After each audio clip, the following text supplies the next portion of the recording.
Scoot Henderson? Brandon Miller? Who should the Hornets take? That's a great question to be wondering. This is Sports Guy Talking that you guys are watching and listening to. I am Dustin Tran, your host, as I am here today to talk about who the Hornets should select with the second overall pick in the 2023 NBA Draft. There has been a debate between two players as the Hornets are planning to either draft Scoot Henderson or Brandon Miller with the second overall pick. Either way though, the Hornets need to make the correct selection with this draft pick since they have been very bad at picking players in the NBA draft for a very long time. Before I say anything else though, I want to present you guys with the topic question. So here it is. Who should the Hornets take? Scoot Henderson or Brandon Miller? And this honestly comes down to want versus need. When you look at this Hornets team, what do they need? They need a forward. But honestly, when you look at the Hornets in a deeper context, they honestly need anybody to be replaced, not naming LaMelo Ball.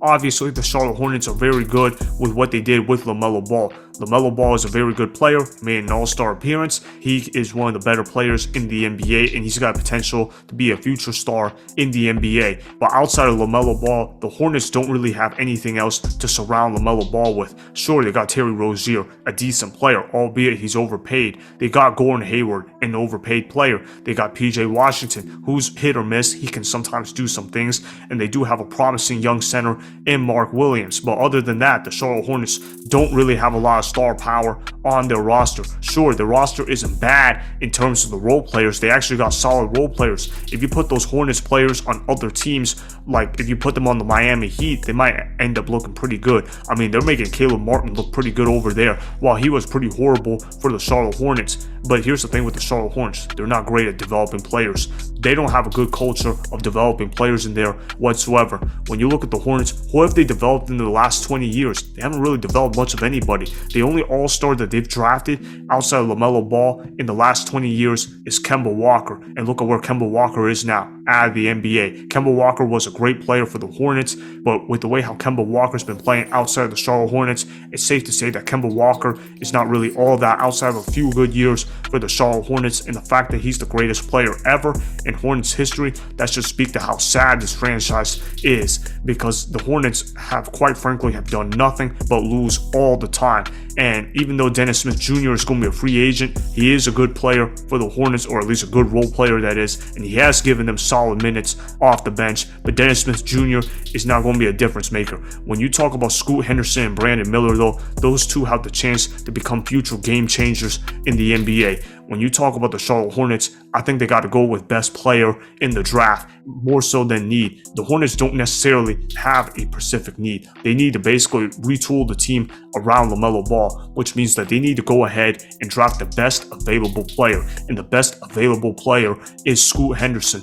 And honestly, if the Hornets had the number one overall pick, they should obviously select Victor Wembanyama. But obviously, that's not an option since my Hornets did not win the lottery. The San Antonio Spurs won the lottery, not the Charlotte Hornets. Still, though, with a consolation prize for the second overall pick, I think the Charlotte Hornets need to select Scoot Henderson. I know some people are saying they already got Terry Rozier. Why do they need to draft another undersized point guard? And honestly, I'm saying it doesn't matter. The Charlotte Hornets need to select the best available players. And if Scoot Henderson ends up being a beast of a player, even better. But at the end of the day, here's the thing with the Charlotte Hornets. They need to select the guy that can give them the most amount of star power, not the guy that fills in their immediate need. Because even if they fill in their immediate need, there are still other needs that the Charlotte Hornets need to address. This Hornets team is not very good. It's not like the Golden State Warriors where they just need a big man that can get the rebounds and set screens really well, and then they'll be fine. With this Charlotte Hornets team, they need more shooting, they need more defense, they need more size, they need pretty much more of everything, except for a young center and LaMelo Ball. Because the Hornets already got a guy that can bring star power to the city of Charlotte, and they actually surprisingly have a good center in Mark Williams. And I say surprisingly because in the past, when you think about the Charlotte Hornets, you think about the fact how the Charlotte Hornets always needed a guy that could get the rebounds and set the screens and dominate down low in the block. But Mark Williams has served that role really well. He's actually done a really good job for the Charlotte Hornets in that regard. So the Hornets actually don't need a center for the first time in what feels like forever. So now they can go ahead and focus on getting more shooting around the LaMelo Ball, or possibly even getting another ball handler. Now, when you talk about Scoot Henderson, yeah, he's not a great three-point shooter. He's actually a below-average three-point shooter. You could even say that he's piss poor from the three-point line. But if you think that you can fix up Scoot Henderson's shot and develop his game further, then Scoot Henderson is going to be a really good player, because Scoot Henderson is already a very explosive guard right now in the NBA if he was to play in the NBA today. Scoot Henderson knows how to get to the rim really well. He knows how to drive into lanes. He knows how to be athletic, and he can bring in some exciting dunks, and he can play with the fast-paced Hornets, because the Hornets, they need to play more fast-paced in order to fit LaMelo Ball's skill set. And with Scoot Henderson, he could certainly be an interesting fit next to LaMelo Ball. Now, I've heard some critics of Scoot Henderson say he's too similar to Terry Rozier, but honestly, if you think he's a better version of Terry Rozier, you go ahead and take him and trade Terry Rozier for whatever you can get. If you can get Terry Rozier for a first-round draft pick, or if you can get Terry Rozier for some younger players, I would say, you know what, that's a pretty good move by the Charlotte Hornets. The Charlotte Hornets need player development because they are in a small market, and they're not necessarily going to attract big-time free agents to come to the city of Charlotte, and the Hornets don't exactly have a rich history of winning. So when you look at this Hornets team, they need to go with a better player. Now, do I think Brandon Miller could be a good player? Absolutely. I think Brandon Miller could be a really good player in terms of being able to be a 3-and-D guy. I think he can knock down the three-point shot really well. I think he can play great defense. But do I think Brandon Miller has superstar potential? No, I don't. Now, do I think that Scoot Henderson has superstar potential in him? Absolutely. When you look at Scoot Henderson, he has the potential to be a future MVP player. That's how good Scoot Henderson is. Do I think Brandon Miller has future MVP potential? I don't think so. I think Brandon Miller is the safe option, but I think Scoot Henderson is the guy with the higher ceiling. And if you're the Charlotte Hornets, it's time that you guys stop playing it safe and start taking some big risks. This Hornets franchise has been horrible the last 20 years. They've been a horrible franchise in general, but that means that they need to go ahead and take their shots, and taking their shots means that they need to be able to get guys that have higher ceilings, not necessarily the floor raiser that they've been focusing on. That means investing in players that have higher ceilings, not necessarily floor raisers that won't necessarily improve their game. They don't need to get win now players. They need to get players that they can develop for the long term. When you talk about the Charlotte Hornets team, there's a reason why they haven't made the playoffs since the 2016 NBA season, and that's because they're not well built whatsoever. When you look at this Hornets team, it's kind of a mess.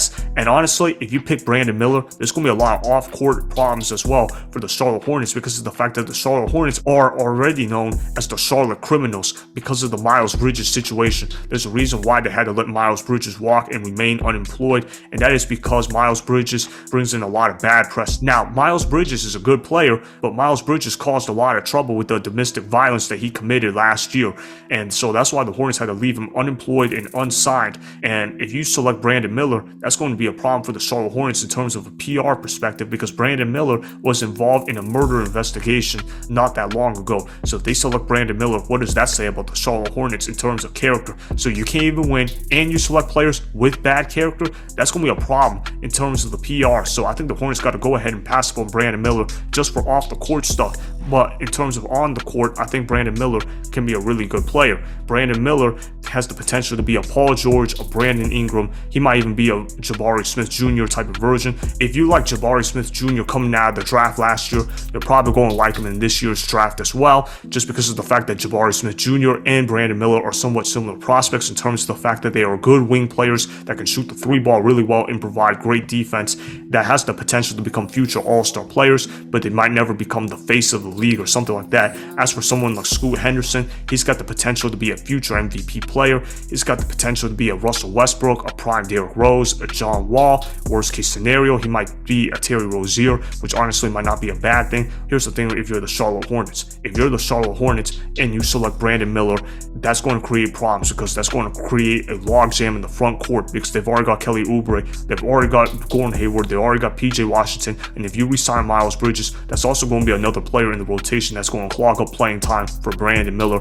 As for Scoot Henderson, if the Hornets select Scoot Henderson, then that means they can go ahead and trade Terry Rozier for some solid pieces in return, and putting a backcourt of Scoot Henderson and LaMelo Ball isn't the worst idea in the world. If one of those players ends up needing their own team in order to truly succeed, then so be it. They can go ahead and trade it and try to get a solid player in return. Do what the Sacramento Kings with Tyrese Halliburton and De'Aaron Fox Hawks. They recognized that those two were not going to eventually fit together, so they decided, you know what, let's go ahead and trade Tyrese Halliburton for Domantas Sabonis, even though Halliburton has a bright future ahead of him. And look at what happened. Now Sabonis is an all-star in Sacramento, and now Sacramento is a good basketball team, so maybe the Hornets could think like that from that perspective, which means that they can go ahead and select Scoot Henderson. Honestly, the Hornets have more pathways to be successful if they select Scoot Henderson instead of Brandon Miller. And honestly, Scoot Henderson is a better player than Brandon Miller in general. The Hornets need to go best player available, not biggest need available. If they go ahead and go that route, that means that Scoot Henderson should be the selection for the Hornets. So that's why the Hornets should select Scoot Henderson with the second overall pick in the 2023 NBA draft. Remember, go ahead and subscribe to Sports Guy Talking, like the video, and please comment down below. If you guys do that, I'll make sure I check you guys out on my Instagram story every Monday. That'll be for the @DustinTran Instagram account. Make sure to follow me on Instagram @DustinTran and @Sports Guy Talking. Also, go follow me on Twitter @DustinTran. Again, go ahead and do those things that I just told you guys to go do. Hopefully, you guys enjoyed the content that was just produced. Peace out. I hope you enjoyed that video. Want more Sports Guy Talking, the home of great sports content? Make sure you click that subscribe button to get the latest from Sports Guy Talking. Go ahead and like the video. Comment down below. Check the description box on the video in order to follow my Instagram and Twitter. Also, be sure to check out more of the best clips from the YouTube channel, Sports Guy Talking.